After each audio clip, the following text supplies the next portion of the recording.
उत्तर प्रदेश की सत्ता के गलियारों में मचा है जबरदस्त भूचाल।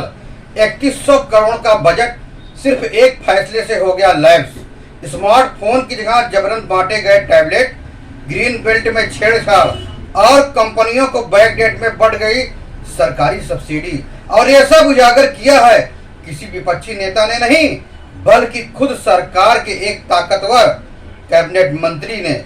जी हाँ, औद्योगिक विकास मंत्री नंद गोपाल गुप्ता नंदी ने सीधे अफसरशाही पर सवाल उठाए हैं। तो क्या उत्तर प्रदेश में ब्यूरोक्रेसी बेलगाम हो चुकी है? क्या नंदी की चिट्ठी ने खोल दिया है अफसरशाही का पूरा चिट्ठा? आज की इस एक्सक्लूसिव रिपोर्ट में हम आपको स्मार्टफोन से लेकर टैबलेट तक की कहानी के पीछे का पूरा खेल बताएंगे।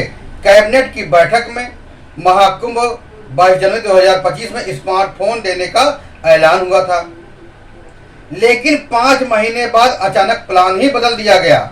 जब टैबलेट बांटने की तैयारी की जा रही थी, जबकि 7,18,000 टैबलेट और 1,04,000 स्मार्टफोन पड़े हुए हैं स्टॉक में। स्मार्टफोन की डिमांड 27 लाख, टैबलेट की सिर्फ 7 लाख है। आखिरी महीने में बदलाव कर देने से 3100 करोड़ का बजट लैप्स हो गया। इसी से नंदी और भड़के हुए हैं। नंदी का आरोप है कि आखिरी समय में जो बदलाव किए गए, ये फैसला अफसरशाही का था, न कि कैबिनेट का। नौकरशाहों का कहना है कि बच्चों को रील की लत से बचाने के लिए टैबलेट देने का फैसला किया गया। लखनऊ औद्योगिक विकास प्राधिकरण का मास्टर प्लान 2041 यूपीसीडा को भेजा गया था। आपत्तियों के निस्तारण के लिए अफसरों ने ग्रीन बेल्ट में बदलाव कर दिया। मंत्री नंदी बोले, ये फाइल फिर से यूपीसीडा के पास क्यों नहीं भेजी गई? क्या यह प्लानिंग में छेड़छाड़ है या किसी खास को लाभ पहुंचाने की तैयारी थी? फूजी सिल्वरटेक को 75% सब्सिडी दी गई, 100 करोड़ का निवेश किया, बाद में नीति बदल गई, लेकिन फायदा मिला बैकडेट से। जबकि ऐसे ही मामले में कैन पैक इंडिया को फायदा नहीं मिला। बड़ा सवाल, क्या अफसरों ने नियमों को मोड़कर खास कंपनी को लाभ पहुंचाया? मंत्री का आरोप, कुछ अधिकारी वर्षों से एक ही स्थान पर जमे हुए हैं, वे तबादलों के आदेश भी नहीं मानते हैं। नौकरशाहों ने कहा, नीति के अनुसार ही फैसले लिए जाते हैं और ट्रांसफर होते हैं। क्या यहाँ भी चल रहा है अफसरशाही की पकड़ का खेल? कहानी का हर सिरा एक साधारण प्रशासनिक गलती जैसा दिखता है, लेकिन जब तीन बड़े फैसलों में एक ही पैटर्न नजर आए तो सवाल उठना लाजमी है। क्या यह संयोग है या सुव्यवस्थित प्रयोग है? पहला केस, 3100 करोड़ का बजट सिर्फ इसलिए लैप्स हो गया क्योंकि स्मार्टफोन की जगह टैबलेट खरीदने का टॉप लेवल का फैसला ले लिया गया। लेकिन सवाल उठता है, दूसरा केस, लीडा के मास्टर प्लान 2041 में ग्रीन बेल्ट की काटछाट, गलती सुधार के नाम पर एक इंस्टीट्यूट को जमीन दे दी गई और फिर फाइल दोबारा यूपीसीडा के पास भेजने की जरूरत नहीं समझी गई। क्यों? किसे फायदा हुआ?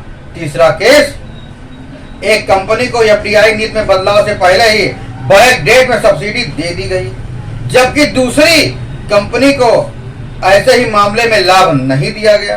क्या नियम सबके लिए बराबर नहीं होते हैं या फिर कंपनियों के लिए नियम अलग अलग बनाए जाते हैं?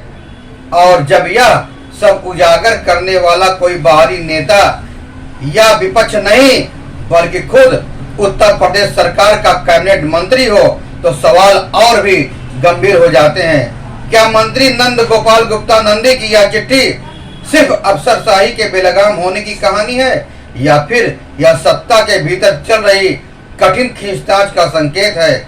क्या यह सचमुच भ्रष्टाचार का पर्दाफाश है या राजनीति का एक नया चेहरा? मंत्री भी अब अपने विभाग से असंतुष्ट दिखाई दे रहे हैं। इस पत्र के बाद 3 ही संभावनाएं हैं, या तो नंदी का पत्र दबा दिया जाएगा, या कोई बलि का बकरा ढूंढा जाएगा, या फिर असली घोटालेबाज बेनकाम होंगे।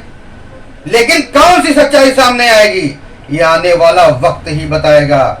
हमारी निगाहें इस मुद्दे पर बनी रहेंगी क्योंकि सिर्फ बजट, योजना या सब्सिडी का यह मामला नहीं है, बल्कि यह जनता के विश्वास का मामला है।